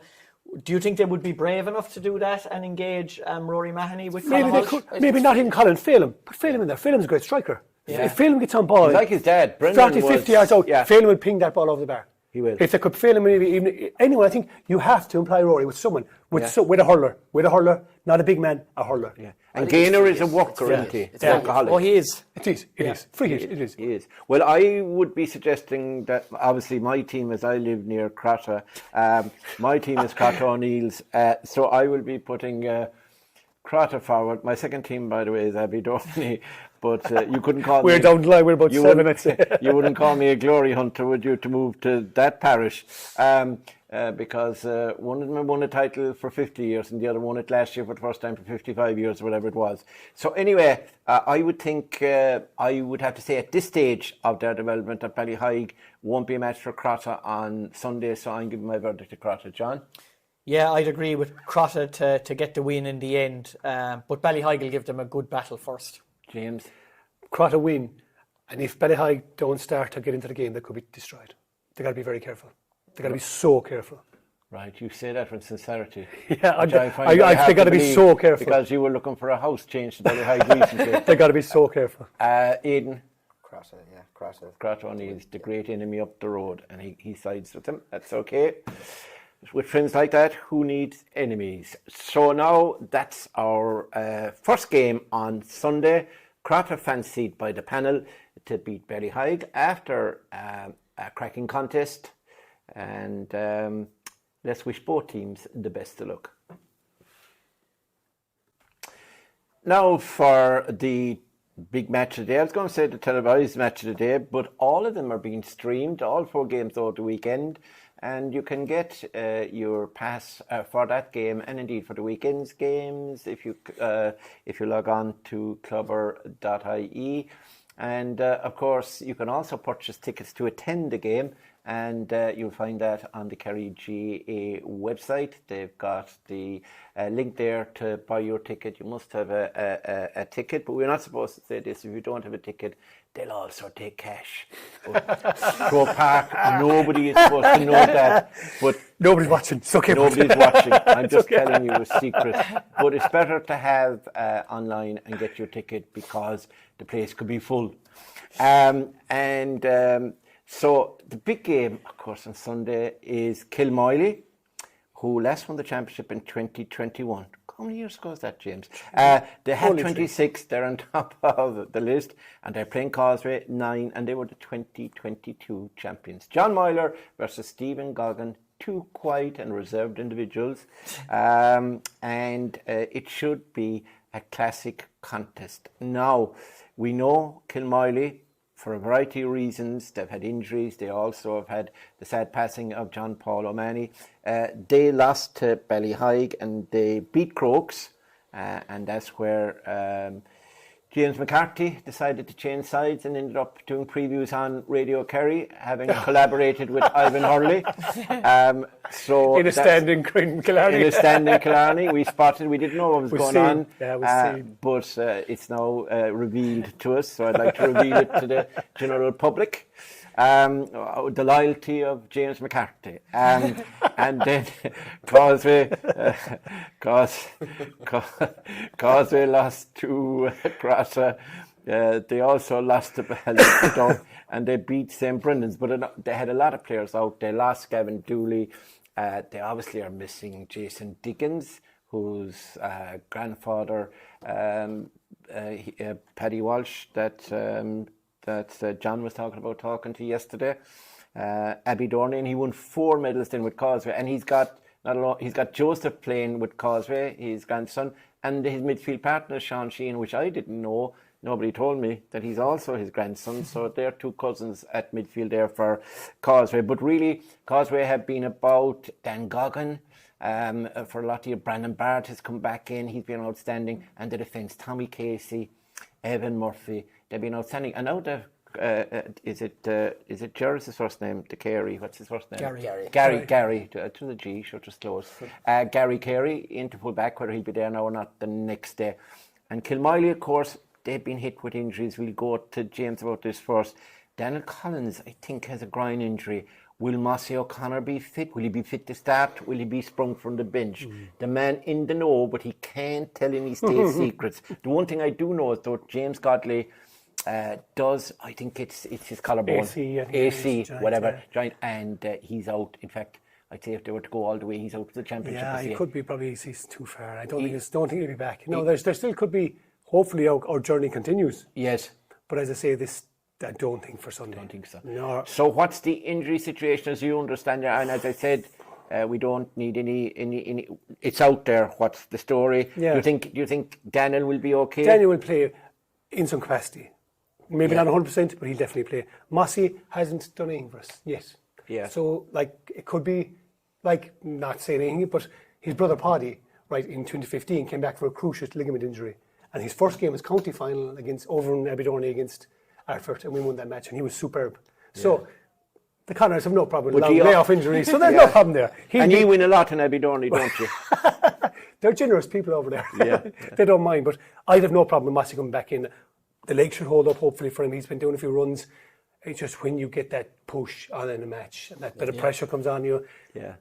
Gavin is supposed to be the exact same way. Yeah, I'd say two of them. Gavin won't know really until he makes his first run to the ball. Until the first run. Pitch, that's probably the same way for Mossy. Yeah, Mossy's the same, I'd say. And hopefully the two of them do take the pitch, because it has to be we want to see all the best forwards we can. Fact. Right, having heard the tittle-tattle that goes on from the two boys, we'll now go to the intelligent contribution from John. John, this is a match you've been looking forward to for a long, long time. And then you arranged, the draw was made, and you are now looking forward to this game big time. Why? Kilmoyley have been very flat. They haven't been playing well. Really Causeway, despite all their injuries, have been impressive and are not going away easily. Kilmoyley are probably at their most dangerous now. The fact that they haven't been playing well, the fact that they've had the sad bereavement within the camp, which will only drive on the players and the management even further. These are the days that John Moyler lives for.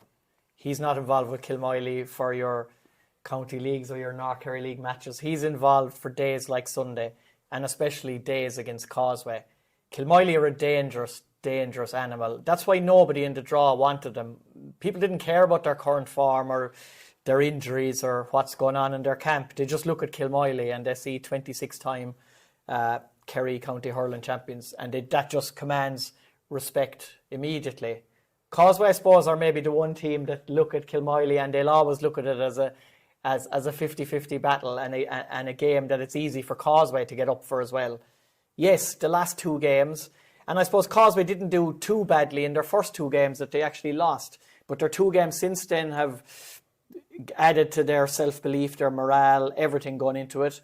I think what might be the difference in the end, there was a mention there of Mossy O'Connor and there was a mention of Gavin Dooley, both being doubtful as to whether they'll start or to whether they'll be at 100%. I think Kilmoyley are more dependent on Mossy O'Connor than Causeway are on Gavin Dooley. Yeah. I think that could be the difference. If you look at the forwards the last day, with the way Dan Goggin is playing, the way Colm Harty's playing, Barrett. Keith Carmody was outstanding, Brandon Barrett, Paul McGrath might chip in with a couple of scores. Actually, just on Paul McGrath, he's 29 years of age, Mort, not 35. You seem to keep telling everyone. And I've been told to say that. All right. I was thinking of his older brother. So go on. I think look at it now. Kilmoyley had some players who stepped up the last day against Dr. Crokes. Jordan Brick got 4 points from play. Ronan Walsh has been playing very well, has been a good free taker. Daniel Collins will get scores. Paddy will chip in with a couple of scores. Philip Mansell will chip in with some scores. But I do think if the battle is even enough around the middle of the field and it comes down to a battle between the two forward lines, I think Causeway will edge it. Yeah, James, I went to college with John Moyler. I know what kind of individual he's driven, and we've seen him up the years with Cork teams and Kerry club teams, and he's a driven man. And their form, I mean, they played the league final, but he wasn't. He just wanted to give players game time, I think, and they came back well in the second half. He were only beaten by a point.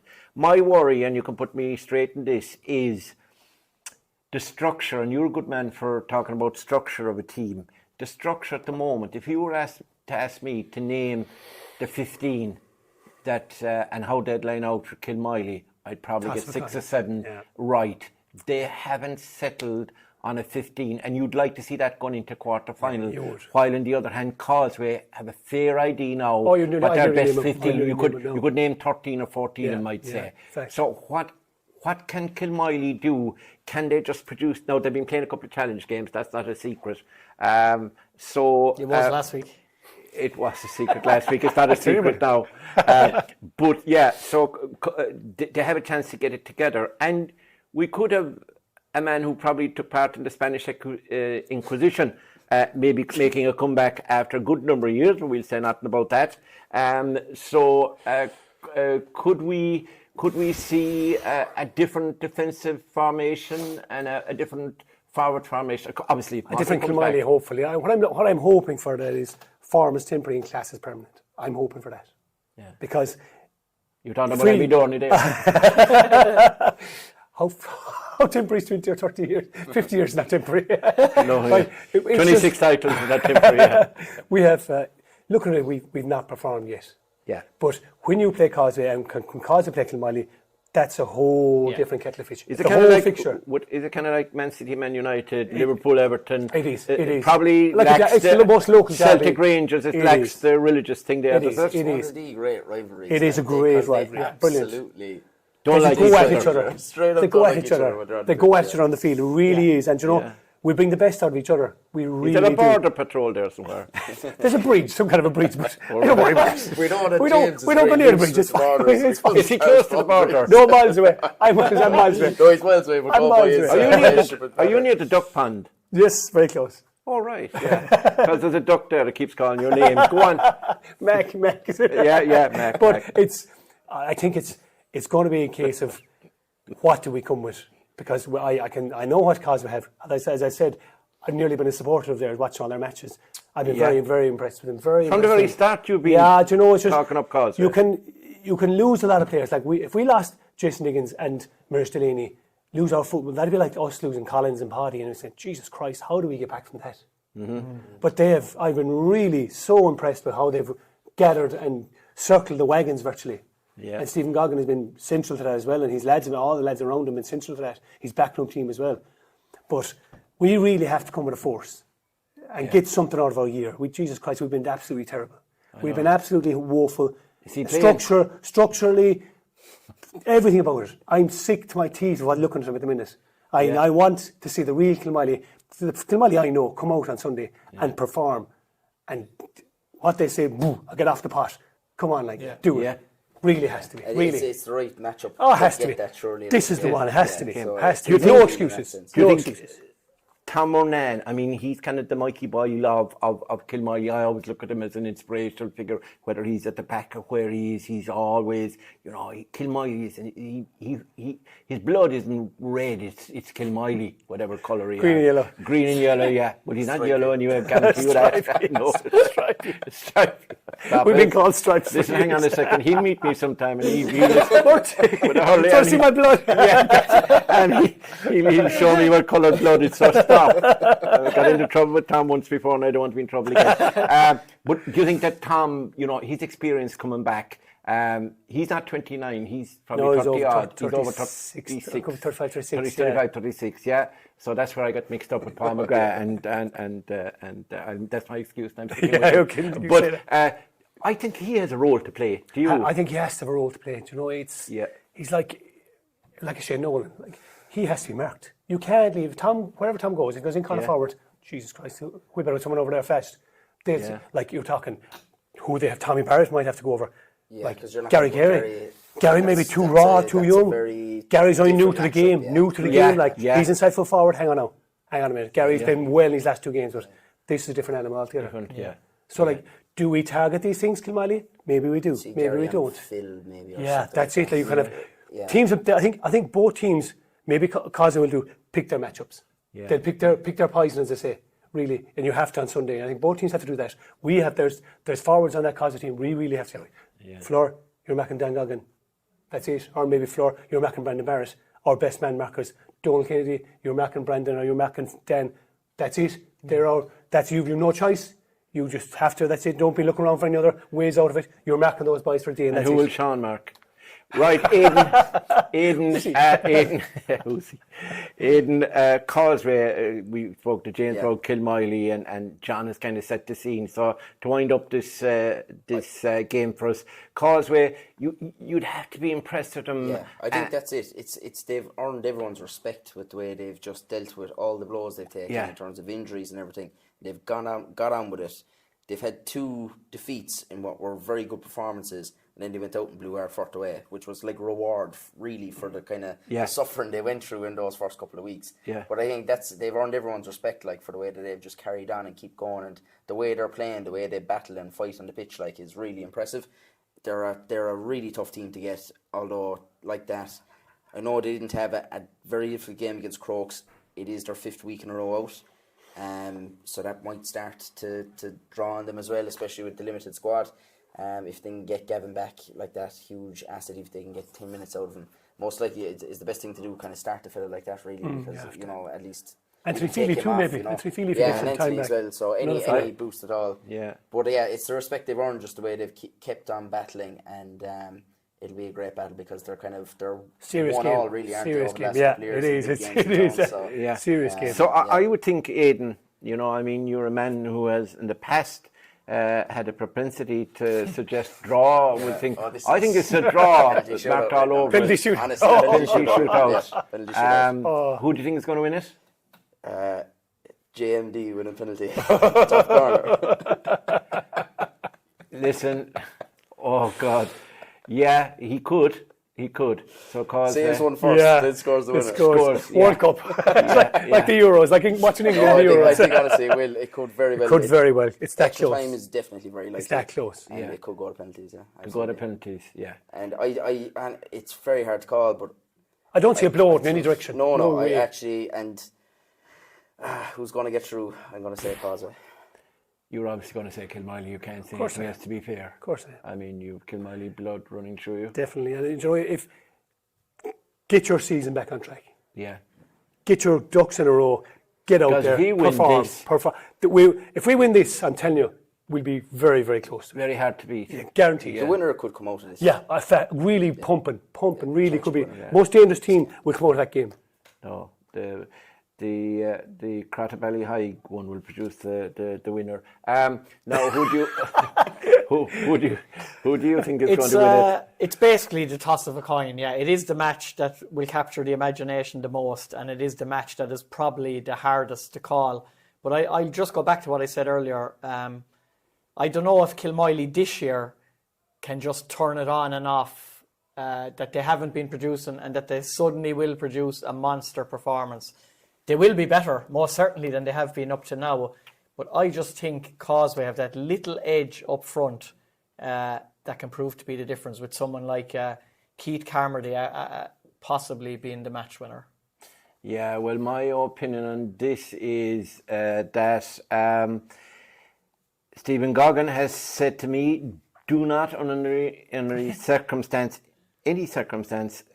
tip us up, because you're a Jonah. You would stop the Orient Express, he told me. So I can't tip Causeway. So I've got to tip Kilmoyley. And the double first. This is a first. This is a first. Yes, and the bonus in that is a chance for me to get back on Tom Monet's good books again. I'll tell him tomorrow night. Tell him I tipped him up, and I think, and actually Tom Monet could be man of the match maybe. If he does. That's another course. Is that a course? And if it's not Tom, it will be Paul McGrath. I expect Paul McGrath to have a next game. And we could have Tom Monan marking Paul McGrath, the 35-year-old marking the 29-year-old. But this time Paul McGrath is 29 and Tom is 35. Does that settle the argument, do you think? Close enough. You got out of it somehow. I got out of it. I might have slid out of that somehow. Anyway, it's been a real enjoyable chat, lads, on the games, the 4 games. And honestly, I'm really looking forward to them, because this is knockout. These games, there'll be 4 teams going home. There'll be only 4 left in the championship. We have Crokes and Parnells already out, but on Sunday evening, there'll be 4 more gone. Who's it going to be? We don't know. All we tell you and suggest to you is that number 1, you attend the games if you can and enjoy them. Support your club, support your team. This is the heart and soul of North Kerry, in particular, with the teams that are left. Hurling is really passionate. They're neighbouring clubs. They work together, they went to school together, but for that hour and a bit, when they're inside the white line, all bets are off, and they usually club the hell out of each other. They don't really. There's some great hurlers to look forward to: Michael O'Leary, Shane Conway, Dan Goggin, Paddy O'Connor. You can go wherever you want, and Podge Boyle. They're everywhere. Every team has them. Shane Nolan, Jazzy McGrath, whatever. So look, it's going to be a great weekend. Now remember, you can buy your tickets for the game by logging in to Kerry GAA. Attend the games. As I said, you can always pay a bit of cash if you have it in the back pocket. I say that low. And then remember Clubber. If you're up the country at the Kerry game, you want to watch Ballyduff, just log in. If you want to watch Friday night and you can't make it, you'll see Abbeydorney, and there'll be jousting with St. Brendan's. Aidan will be somewhere between Tralee and Abbeydorney, depending on how the second half is going. And on Sunday, the big doubleheader. So get your pass on Clubber. You get a weekend pass, I think. You can get a yearly pass. And there are games from North Tip, South Tip, all kinds of tip, Offaly, etc. And there's loads on Clubber, and there will be for the rest of the year as well. So get involved, get your subscription in, and we hope that the games will live up to the expectation that's about. So that's about it for this week. I'd like to thank my panel, John, as always, for your insightful analysis. James, look, I'm not going to insult you now. I've gone on all day about it, so I want to be nice to you. You were very, very good until we came to Kilmoyley. Okay. And I'll take that. Aidan, you were excellent this evening until you started talking about Abbeydorney, and then you lost the plot and got nervous. But you have recovered well, I must admit, and I wish you and your Abbeydorney, because you were close to Abbeydorney, obviously involved in the club, and James, obviously, stalwart of Kilmoyley. 7 county championship medals, is it? 8, sorry, I forgot. And no intermediate, by the way. No. And neither will. I never will. And neither will Aidan the way he's going. John, the best of luck in your junior football. I think you missed tonight's game. I'll get there at a very late hour, I'd say. You will. You'll be a sub, and that'll be fine. That'll do me fine. That'll be grand at your age. Impact sub. So also thanks to John Mitchells and Breed McElligott, their chairperson, who kindly gave us this facility here, this wonderful facility in John Mitchell's. If you've never here, come to see it. And there's a robot out there cutting the grass. And there's a robot in Kilmoyley coaching kids at the moment in the cool camp, so make sure you're there. And also, of course, thanks to John C. O'Shea, JC as you call him. He's been behind the camera, and when you see this product, it will be JC that will have put it together. So thanks, JC, as always. So that's it from Mort. Until we see you again next week, when we'll be looking forward to the Garvey Super Value Senior Hurling Championship semi-finals. Good night.